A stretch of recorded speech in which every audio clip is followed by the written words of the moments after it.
ಶ್ರೀ ಸಾಯಿ ಸಚ್ಚರಿತೆ 2ನೇ ಅಧ್ಯಾಯ. ಕೃತಿಯ ಧ್ಯೇಯ, ಕಾರ್ಯಕ್ಕೆ ತಕ್ಕ ಧೈರ್ಯ. ಹೇಮಾಡ ಪಂಥ ಎಂಬ ಬಿರುದು ಬಂದ ಬಗೆ, ಗುರುವಿನ ಅವಶ್ಯಕತೆ. ಮೂಲ ಮರಾಠಿ ಕೃತಿಯಲ್ಲಿ ಹಿಂದಿನ ಅಧ್ಯಾಯದಲ್ಲಿ ಲೇಖಕರು ಈ ಕಾರ್ಯವನ್ನು ಕೈಗೊಂಡ ಬಗೆ ಮತ್ತು ಯಾರು ಈ ಕೃತಿಯನ್ನು ಓದಲು ಅರ್ಹರು ಎಂಬುದನ್ನು ತಿಳಿಸುವುದಾಗಿ ಹೇಳಿ ಈಗ ಈ ಅಧ್ಯಾಯದಲ್ಲಿ ಅದನ್ನು ನಿರೂಪಿಸಿರುತ್ತಾರೆ. ಈ ಕೃತಿಯ ಧ್ಯೇಯ.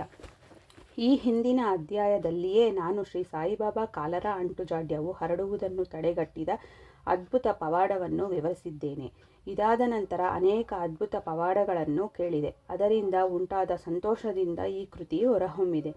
ಈ ಅದ್ಭುತ ಪವಾಡಗಳ ವಿವರಣೆಯು ಭಕ್ತಕೋಟಿಗೆ ಹಿಡಿಸುತ್ತದೆ ಮತ್ತು ಅವುಗಳ ಶ್ರವಣದಿಂದ ಭಕ್ತರ ಪಾಪಗಳು ನಾಶವಾಗುತ್ತವೆ ಎಂದು ತಿಳಿದು ಅವರ ಉದಾತ್ತವಾದ ಜೀವನ ಚರಿತ್ರೆ ಮತ್ತು ಉಪದೇಶಗಳನ್ನು ಬರೆಯಲು ತೊಡಗಿದೆ. ಈ ಯೋಗಿಯ ಜೀವನ ಚರಿತ್ರೆಯು ತರ್ಕವೂ ಅಲ್ಲ, ತರ್ಕಶಾಸ್ತ್ರವೂ ಅಲ್ಲ. ಇದು ನಮಗೆ ನೈಜವಾದ ಆಧ್ಯಾತ್ಮಿಕ ರಾಜಮಾರ್ಗ. ಅಸಮರ್ಥತೆ. ಹೇಮಾಡ ಪಂಥರು ಈ ಕಾರ್ಯವನ್ನು ಕೈಗೊಳ್ಳಲು ತಮಗೆ ಯೋಗ್ಯತೆ ಸಾಲದೆಂದು ಭಾವಿಸಿದ್ದರು. ನನಗೆ ಯಾವ ಆತ್ಮಸ್ನೇಹಿತನ ಜೀವನ ಚರಿತ್ರೆಯೂ ಗೊತ್ತಿರುವುದಿಲ್ಲ. ನನ್ನ ಜೀವನ ಚರಿತ್ರೆಯೇ ನನಗೆ ತಿಳಿಯದು.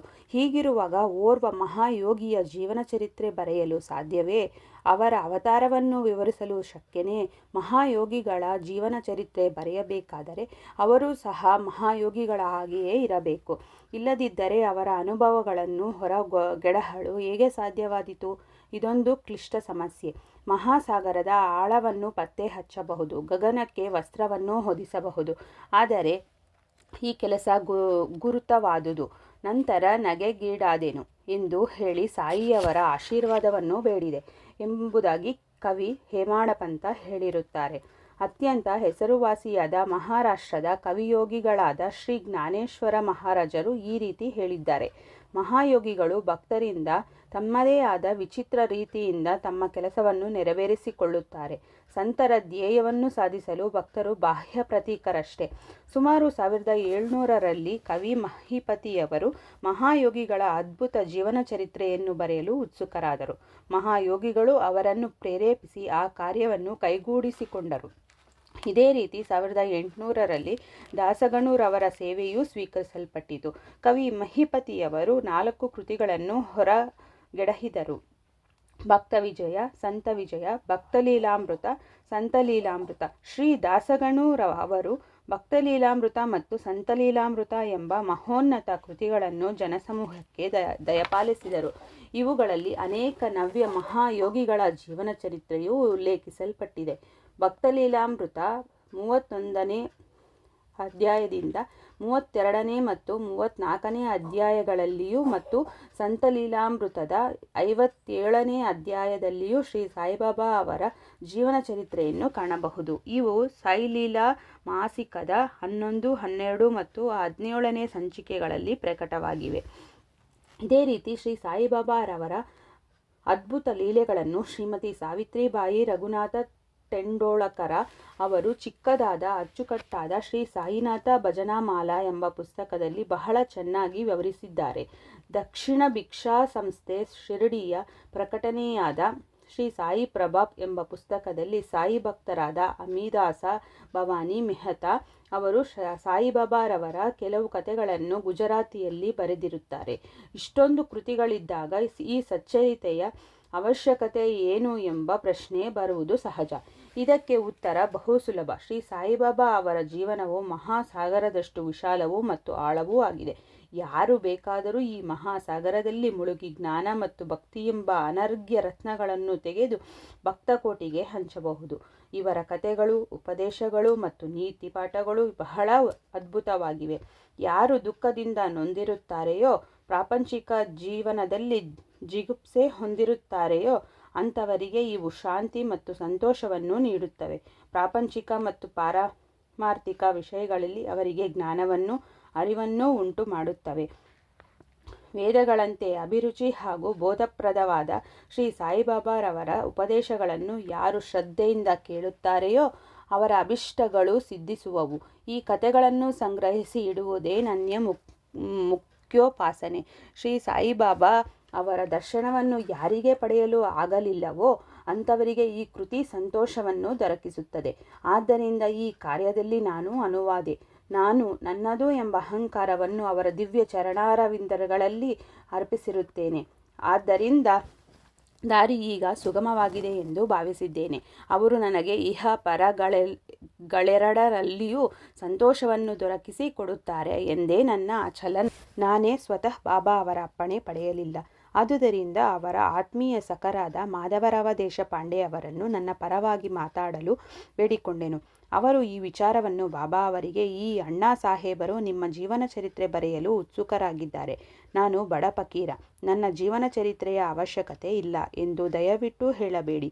ನೀವು ಒಪ್ಪಿದರೆ ಅವರು ಬರೆಯಲು ಅನುವಾಗುತ್ತಾರೆ. ತಮ್ಮ ಝರಣ ಸೇವಾ ಬಲವೇ ಈ ಕೆಲಸವನ್ನು ಪೂರ್ತಿ ಮಾಡಿಕೊಳ್ಳುತ್ತದೆ. ನಿಮ್ಮ ಒಪ್ಪಿಗೆ ಮತ್ತು ಆಶೀರ್ವಾದವಿಲ್ಲದೆ ಯಾವ ಕಾರ್ಯವೂ ಯಶಸ್ವಿಯಾಗಿ ಮುಗಿಯಲಾರದು ಎಂದು ತಿಳಿಸಿದರು. ಆಗ ಬಾಬಾ ಅವರ ಮನ ಕರಗಿ ನನ್ನ ಮಸ್ತಕದ ಮೇಲೆ ಅಭಯಹಸ್ತ ಇಟ್ಟು ಊದಿ ನೀಡಿ ಆಶೀರ್ವದಿಸಿ, ನನ್ನ ಕಥೆಗಳನ್ನು ಮತ್ತು ಅನುಭವಗಳನ್ನು ಸಂಗ್ರಹ ಮಾಡು, ಟಿಪ್ಪಣಿಗಳನ್ನಿಡು, ನಾನು ಸಹಾಯ ಮಾಡುತ್ತೇನೆ. ನೀನು ಕೇವಲ ಬಾಹ್ಯ ಪ್ರತೀಕ, ನಾನೇ ನನ್ನ ಜೀವನ ಚರಿತ್ರೆಯನ್ನು ಬರೆದು ಭಕ್ತರ ಅಭಿಲಾಷೆಗಳನ್ನು ಈಡೇರಿಸುತ್ತೇನೆ. ಅಹಂಕಾರವನ್ನು ತೊರೆದು ನನ್ನ ಪಾದಾರವಿಂದಗಳನ್ನು ಆಶ್ರಯಿಸು. ಯಾರು ತಮ್ಮ ಜೀವಿತದಲ್ಲಿ ಈ ರೀತಿ ವರ್ತಿಸುತ್ತಾರೆಯೋ ಅವರಿಗೆ ಸಹಾಯ ಮಾಡುತ್ತೇನೆ. ಯಾವಾಗ ನೀನು ಅಹಂಕಾರವನ್ನು ತ್ಯಜಿಸುವೆಯೋ ಹಾಗೂ ನಾನು ನಿನ್ನ ಒಳಹೊಕ್ಕು ನನ್ನ ಜೀವನ ಚರಿತ್ರೆಯನ್ನು ಸ್ವತಃ ಬರೆಯುತ್ತೇನೆ. ನನ್ನ ಕತೆ ಮತ್ತು ಉಪದೇಶಗಳನ್ನು ಕೇಳುವುದರಿಂದ ಭಕ್ತರ ಹೃದಯದಲ್ಲಿ ನಂಬಿಕೆ ಉಂಟಾಗುತ್ತದೆ. ಆಗ ಅವರ ಸ್ವಾನುಭವ ಮತ್ತು ಪರಮ ಸುಖವನ್ನು ಹೊಂದುತ್ತಾರೆ. ಆದರೆ ತಮ್ಮದೇ ಆದ ರೀತಿಯನ್ನು ಪ್ರತಿಪಾದಿಸಬಾರದು, ಬೇರೆಯವರ ಸಲಹೆ ತಿರಸ್ಕರಿಸಬಾರದು, ನ್ಯಾಯಾನ್ಯಾಯದ ತರ್ಕ ವಿಚಾರ ಮಾಡಕೂಡದು ಎಂದು ಹೇಳಿದರು. ಈಗ ನನಗೆ ಹೇಮಾಡ ಪಂಥ ಎಂಬ ಹೆಸರು ಹೇಗೆ ದೊರಕಿತು ಎಂಬುದನ್ನು ಹೇಳುತ್ತೇನೆ. ನಾನು ಕಾಕಾ ಸಾಹೇಬ ದೀಕ್ಷಿತ ಮತ್ತು ನಾನಾ ಸಾಹೇಬ ಚಂದೋರಕರ ಬಹಳ ಆತ್ಮೀಯ ಸ್ನೇಹಿತರು. ಇವರು ನನ್ನನ್ನು ಶಿರಡಿಗೆ ಹೋಗಿ ಬಾಬಾರವರ ದರ್ಶನ ಪಡೆದು ಬರುವಂತೆ ಒತ್ತಾಯಪಡಿಸಿದರು. ನಾನು ಮಾತು ಕೊಟ್ಟೆನು, ಆದರೆ ಕಾರಣಾಂತರಗಳಿಂದ ಹೋಗಲಾಗಲಿಲ್ಲ. ಲೋಣಾವಳದಲ್ಲಿ ನನ್ನ ಸ್ನೇಹಿತರೊಬ್ಬರ ಮಗನಿಗೆ ಬಹಳ ಕಾಯಿಲೆಯಾಗಿತ್ತು. ಯಾವ ಔಷಧಿಗಳಿಂದಲೂ ಪ್ರಯೋಜನ ಆಗಲಿಲ್ಲ. ಗುರುಗಳನ್ನು ಕರೆಯಿಸಿ ಅವರನ್ನು ಮಗನ ಹಾಸಿಗೆಯ ಬಳಿ ಕುಂಡ್ರಿಸಿದರು. ಅದರಿಂದಲೂ ಪ್ರಯೋಜನವಾಗಲಿಲ್ಲ. ಇದನ್ನು ಕೇಳಿ ನನಗೆ ಗುರುವಿನ ಪ್ರಯೋಜನವಾದರೂ ಏನು, ಗುರುವಿನ ಸಹಾಯದಿಂದ ಏನೊಂದು ಸಾಧ್ಯವಾಗದೇ ಇದ್ದರೆ ನಾನು ಶಿರಡಿಗೆ ಏಕೆ ಹೋಗಬೇಕು ಎಂದೆನಿಸಿತು. ಈ ರೀತಿ ಯೋಚಿಸುತ್ತಾ ನಾನು ಶಿರಡಿ ಪ್ರಯಾಣವನ್ನು ಮುಂದೂಡಿದೆನು. ಆದರೆ ಅನಿವಾರ್ಯವಾದದ್ದು ಆಗಲೇಬೇಕು. ನನ್ನ ವಿಷಯದಲ್ಲೂ ಈ ರೀತಿ ಆಯಿತು. ಪ್ರಾಂತಾಧಿಕಾರಿಯಾದ ನಾನಾ ಸಾಹೇಬರು ಬಾಸಿನ್ನಿಗೆ ಪ್ರಯಾಣ ಬೆಳೆಸಿದ್ದರು. ಠಾಣಾದಿಂದ ದಾದರಿಗೆ ಬಂದು ಬಾಸಿನ್ ಗಾಡಿಗೆ ಕಾಯುತ್ತಿದ್ದರು. ಅಷ್ಟರಲ್ಲಿ ಬಾಂದ್ರಾಗೆ ಹೋಗುವ ಲೋಕಲ್ ಬಂದಿತು. ಆಗ ಅವರು ಬಾಂದ್ರಾಕ್ಕೆ ಬಂದು ನನ್ನನ್ನು ಕರೆಯಿಸಿ ಶಿರಡಿ ಪ್ರಯಾಣವನ್ನು ಮುಂದೂಡಿದ್ದಕ್ಕೆ ತರಾಟೆಗೆ ತೆಗೆದುಕೊಂಡರು. ಆಗ ಅದೇ ರಾತ್ರಿ ಶಿರಡಿಗೆ ಹೋಗಲು ನಿರ್ಧರಿಸಿದೆನು. ದಾದರಿಗೆ ಹೋಗಿ ಅಲ್ಲಿಂದ ಮನಮಾಡ ಗಾಡಿಯನ್ನು ಹಿಡಿಯಲೆಂದು ದಾದರಿಗೆ ಹೊರಟೆ. ಇನ್ನೇನು ರೈಲು ಹೊರಡುವುದರಲ್ಲಿತ್ತು. ಆಗ ಓರ್ವ ಮಹಮ್ಮದೀಯನು ನಮ್ಮ ಗಾಡಿಗೆ ಬಂದು ನನ್ನ ಸಾಮಾನು ಮುಂತಾದವುಗಳನ್ನು ನೋಡಿ ಎಲ್ಲಿಗೆ ಪ್ರಯಾಣ ಎಂದು ಕೇಳಿದನು. ಶಿರಡಿಗೆ ಎಂದು ಉತ್ತರಿಸಲು ಅವನು, ನೀವು ಸೀದಾ ಬೋರಿಬಂದರಿಗೆ ಹೋಗಿ ಅಲ್ಲಿಂದ ಮನಮಾಡ ಮೇಲ ಹಿಡಿಯಿರಿ. ದಾದರಿನಲ್ಲಿ ಇಳಿಯಬೇಡಿ, ಅಲ್ಲಿ ಮನಮಾಡ ಮೇಲ ನಿಲ್ಲುವುದಿಲ್ಲ ಎಂದನು. ಈ ಘಟನೆ ನಡೆಯದಿದ್ದರೆ ನನ್ನ ಅಭಿಲಾಷೆ ಪ್ರಕಾರ ನಾನು ಮರುದಿನ ಶಿರಡಿ ತಲುಪಲಾಗುತ್ತಿರಲಿಲ್ಲ. ಅದೃಷ್ಟ ಬಲದಿಂದ ಶಿರಡಿಯನ್ನು ಮರುದಿನ ಮುಂಜಾನೆ 9-10 ಗಂಟೆಗೆ ಸೇರಿದೆ. ಈ ಕಾಕಾ ಸಾಹೇಬ ದೀಕ್ಷಿತ ನನಗಾಗಿ ಕಾದಿದ್ದರು. ಇದು ನಡೆದದ್ದು ಸುಮಾರು 1910ರಲ್ಲಿ. ಆಗ ಶಿರಡಿಯಲ್ಲಿ ಯಾತ್ರಿಕರಿಗೆ ತಂಗಲು ಇದ್ದ ಧರ್ಮಶಾಲೆ ಎಂದರೆ ಸಾಟೇವಾಡ ಮಾತ್ರ. ಬಂದ ತಕ್ಷಣವೇ ಬಾಬಾ ಅವರ ದರ್ಶನವನ್ನು ಪಡೆಯಲು ಮನಸ್ಸು ಹಾತೊರೆಯುತ್ತಿತ್ತು.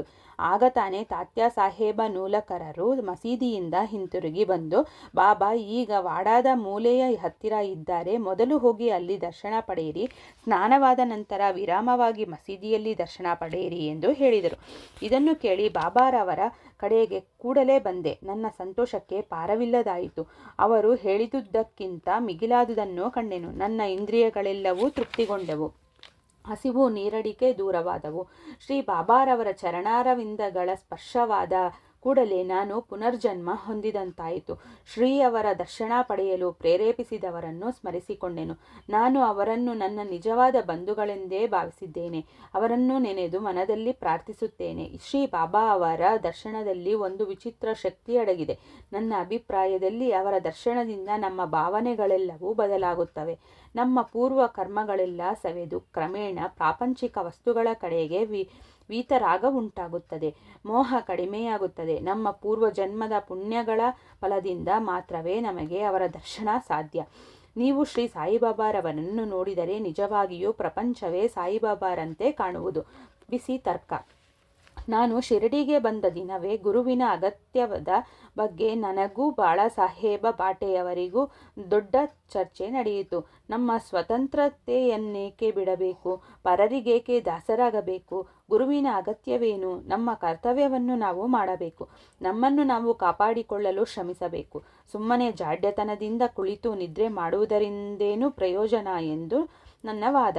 ವಿಧಿ ಏನು ಸಂಭವಿಸಬೇಕೋ ಅದು ಸಂಭವಿಸಿಯೇ ತೀರುತ್ತದೆ. ಅನೇಕ ಮಹಾತ್ಮರೂ ಸಹ ಅನುಭವಿಸಿದ್ದಾರೆ. ನಾವೊಂದು ಬಗೆದರೆ ದೈವವೊಂದು ಬಗೆಯುತ್ತದೆ. ನಿನ್ನ ಬುದ್ಧಿವಂತಿಕೆಯನ್ನು ಬದಿಗೆ ತಳ್ಳು. ನಿನ್ನ ಅಹಂಕಾರ ನಿನಗೆ ಸಹಾಯವಾಗಲಾರದು ಎಂದು ಬಾಟೆಯವರ ವಾದ. ಈ ರೀತಿ ಚರ್ಚೆ 1 ಗಂಟೆ ಕಾಲ ನಡೆಯಿತು. ಆದರೂ ಯಾವುದೊಂದು ನಿಲುವಿಗೂ ಬರಲಾಗಲಿಲ್ಲ. ಇದರಿಂದ ನನ್ನ ಮನಸ್ಸಿಗೆ ನೆಮ್ಮದಿಯಿರಲಿಲ್ಲ. ಅನಂತರ ನಾವು ಇತರರೊಡನೆ ಮಸೀದಿಗೆ ಹೊರಟವು. ಆಗ ಬಾಬಾರವರು ಕಾಕಾ ಸಾಹೇಬರನ್ನು ಕುರಿತು ಸಾಟೇವಾಡದಲ್ಲಿ ಏನು ನಡೆಯಿತು? ಚರ್ಚೆಯ ವಿಷಯವೇನು? ನನ್ನ ಕಡೆಗೆ ನೋಡಿ ಈ ಹೇಮಾಡ ಪಂಥ ಏನು ಹೇಳುತ್ತಾನೆ ಎಂದು ಕೇಳಿದರು. ಈ ಮಾತುಗಳನ್ನು ಕೇಳಿ ನನಗೆ ವಿಸ್ಮಯವಾಯಿತು. ನಾವು ವಾದ ಮಾಡುತ್ತಿದ್ದ ಸಾಟೇವಾಡ ಮಸೀದಿಯಿಂದ ದೂರದಲ್ಲಿತ್ತು. ಅವರು ಸರ್ವಜ್ಞರಲ್ಲದಿದ್ದ ಪಕ್ಷದಲ್ಲಿ ಈ ವಿಚಾರವನ್ನು ಹೇಗೆ ತಿಳಿಯಲು ಸಾಧ್ಯ? ಭವಿಷ್ಯವಾದಿ ಬಿರುದು. ಶ್ರೀ ಸಾಯಿಬಾಬಾರವರು ನನ್ನನ್ನು ಹೇಮಾಡ ಪಂಥ ಎಂದು ಸಂಬೋಧಿಸಿದುದು ಏಕೆ ಎಂಬ ಯೋಚನೆ ನನ್ನಲ್ಲಿ ಮೂಡಿತು. ಈ ಪದದ ಮೂಲ ಹೇಮಾದ್ರಿ ಪಂಥ. ಹೇಮಾದ್ರಿ ಪಂಥರವರು ಯಾದವ ಕುಲದ ದೇವಗಿರಿ ಮಹಾರಾಜರಾದ ಮಹಾದೇವ ಮತ್ತು ರಾಮದೇವ ರಾಜರಿಗೆ ಮಂತ್ರಿಯಾಗಿದ್ದರು. ವಿದ್ಯಾವಂತರು, ಸದ್ಗುಣ ಸಂಪನ್ನರು ಆಗಿ ಚತುರ್ವರ್ಗ ಚಿಂತಾಮಣಿ, ರಾಜ್ಯ ಪ್ರಶಸ್ತಿ ಮುಂತಾದ ಗ್ರಂಥಗಳ ಕರ್ತೃಗಳಾಗಿದ್ದರು. ನವರೀತಿಯ ಲೆಕ್ಕದ ವಿಧಾನವನ್ನು ಕಂಡುಹಿಡಿದಿದ್ದರು. ಮೂಡಿ ಲಿಪಿಯನ್ನು ಸೃಷ್ಟಿಸಿದವರು. ನಾನಾದರೋ ಇದಕ್ಕೆಲ್ಲ ತದ್ವಿರುದ್ಧ ಸಾಮಾನ್ಯ ಮಾನವ. ಆದುದರಿಂದ ನನಗೇಕೆ ಈ ಬಿರುದನ್ನು ದಯಪಾಲಿಸಿದರು ಎನಿಸಿತು. ಅರ್ಥವಾಗಲಿಲ್ಲ. ಕುಲಂಕುಷವಾಗಿ ವಿಚಾರ ಮಾಡತೊಡಗಿದೆ. ಆಗ ಈ ಬಿರುದು ಕೊಟ್ಟಿರುವುದು ನನ್ನ ಅಹಂಕಾರ ನಿರ್ಮೂಲನಕ್ಕಾಗಿ ಎಂದು ಮನಗಂಡೆನು ಮತ್ತು ಚರ್ಚೆಯಲ್ಲಿದ್ದು ನನ್ನ ಬುದ್ಧಿವಂತಿಕೆಗೆ ಕೊಟ್ಟ ಸನ್ಮಾನ ಎಂದು ತಿಳಿದುಕೊಂಡೆನು. ಮುಂದಿನ ಕಥೆಯನ್ನು ಪರೀಕ್ಷಿಸಿದರೆ ಬಾಬಾರವರು ಹೇಮಾಡ ಪಂಥ ಎಂದು ಕರೆದುದು ನಿಜವಾಗಿಯೂ ಮಹತ್ವವಾದುದು ಮತ್ತು ಭವಿಷ್ಯವಾದಿಯಾದದ್ದು ಎಂದು ಕಂಡುಬರುತ್ತದೆ. ಏಕೆಂದರೆ ಅವರು ನಮ್ಮ ಮುಪ್ಪಿನಲ್ಲಿ ಶ್ರೀ ಸಾಯಿ ಸಂಸ್ಥಾನದಲ್ಲಿ ಮೇಲ್ವಿಚಾರಣೆಯನ್ನು ನೋಡಿಕೊಳ್ಳುತ್ತಿದ್ದರು. ಲೆಕ್ಕಪತ್ರಗಳನ್ನೂ ಸಹ ಅವರೇ ನೋಡಿಕೊಳ್ಳುತ್ತಿದ್ದರು. ಆಧ್ಯಾತ್ಮಿಕ ವಿಷಯಗಳಾದ ಜ್ಞಾನ, ಭಕ್ತಿ, ವೀತರಾಗ, ಸ್ವಸಮರ್ಪಣೆ, ಆತ್ಮಜ್ಞಾನ ಮುಂತಾದವುಗಳನ್ನು ನಿರೂಪಿಸಿರುವ ಶ್ರೀ ಸಾಯಿ ಸಚ್ಚರಿತ್ರೆಯ ಲೇಖಕರೆಂದು ಪ್ರಸಿದ್ಧಿ ಪಡೆದರು. ಗುರುವಿನ ಅವಶ್ಯಕತೆ. ಹೇಮಾಡ ಪಂಥರು ಈ ವಿಚಾರವಾಗಿ ಯಾವುದೊಂದು ಟಿಪ್ಪಣಿಯನ್ನು ಸಹ ಇಟ್ಟಿರುವುದಿಲ್ಲ. ಆದರೆ ಕಾಕಾ ಸಾಹೇಬರು ಈ ವಿಷಯದ ಬಗ್ಗೆ ಈ ರೀತಿ ಹೇಳಿರುತ್ತಾರೆ. ಹೇಮಾಡ ಪಂಥರನ್ನು ಸಂಧಿಸಿದ ಮಾರನೇ ದಿನವೇ ಶ್ರೀ ಕಾಕಾ ಸಾಹೇಬ ದೀಕ್ಷಿತರವರು ಶ್ರೀ ಬಾಬಾರವರಲ್ಲಿಗೆ ಹೋಗಿ, ನಾನು ಈಗ ಶಿರಡಿ ಬಿಡಬಹುದಲ್ಲವೇ ಎಂದು ಕೇಳಿದರು. ಆಗ ಅಲ್ಲಿದ್ದ ಕೆಲವರು ಎಲ್ಲಿಗೆ ಎಂದು ಕೇಳಲು ಬಾಬಾರವರು ಮೇಲಕ್ಕೆ ಎಂದರು. ಆಗ ಅಲ್ಲಿಯೇ ಇದ್ದ ಓರ್ವನು ದಾರಿ ಹೇಗಿದೆ ಎಂದು ಪ್ರಶ್ನಿಸಿದರು. ಬಾಬಾರವರು ಅಲ್ಲಿಗೆ ಹೋಗಲು ಅನೇಕ ದಾರಿಗಳಿವೆ. ಇಲ್ಲಿಂದಲೂ ದಾರಿ ಇದೆ. ಆ ದಾರಿ ಬಹಳ ಕಠಿಣವಾದುದು. ದಾರಿಯಲ್ಲಿ ಹುಳಿ ಮತ್ತು ತೋಳಗಳಿವೆ ಎಂದರು. ಅದಕ್ಕೆ ನಾನು, ಕಾಕಾ ಸಾಹೇಬ, ಬಾಬಾ ನಮ್ಮೊಂದಿಗೆ ಮಾರ್ಗದರ್ಶಕನನ್ನು ಕರೆದುಕೊಂಡು ಹೋದರೊಳಿತಲ್ಲವೇ ಎಂದು ಕೇಳಲು ಬಾಬಾರವರು, ಆಗ ಕಷ್ಟವಿಲ್ಲ. ಮಾರ್ಗದರ್ಶಕನು ಸುರಕ್ಷಿತವಾಗಿ ಉದ್ದೇಶಿತ ಸ್ಥಳಕ್ಕೆ ಕೊಂಡೊಯ್ಯುವನು. ಮಾರ್ಗದರ್ಶಕನಿಲ್ಲದಿದ್ದ ಪಕ್ಷದಲ್ಲಿ ದಾರಿಯಲ್ಲಿ ತೊಂದರೆಗೀಡಾಗುವ ಸಂಭವ ಇದೆ ಎಂದುತ್ತರಿಸಿದರು. ಈ ಉತ್ತರ ಅಲ್ಲಿಯೇ ಇದ್ದ ದಾಬೋಲಕರವರ ಗುರುವಿನ ಅಗತ್ಯವಿದೆಯೇ ಎಂಬ ಪ್ರಶ್ನೆಗೆ ಉತ್ತರವಾಗಿದ್ದು ಅವರು ಯೋಚಿಸತೊಡಗಿದರು. ನೈಜವಾದ ಪಾರಮಾರ್ಥಿಕ ಜ್ಞಾನ ಸಂಪಾದನೆಗೆ ಗುರುವಿನ ಅವಶ್ಯಕತೆ ಇದೆ ಎಂದು ತಿಳಿದುಕೊಂಡರು. ಉದಾಹರಣೆ: ಅವತಾರ ರೂಪಿಗಳಾದ ಶ್ರೀಕೃಷ್ಣ, ಶ್ರೀರಾಮ ಇವರು ತಮ್ಮ ಸ್ವಾನುಭವಕ್ಕೋಸ್ಕರ ತಮ್ಮ ಗುರುಗಳಾದ ಸಾಂದೀಪನಿ ಮತ್ತು ವಸಿಷ್ಠರಿಗೆ ಶರಣಾಗತರಾಗಲಿಲ್ಲವೇ? ಶ್ರೀ ಸಾಯಿ ಪ್ರಣಾಮ.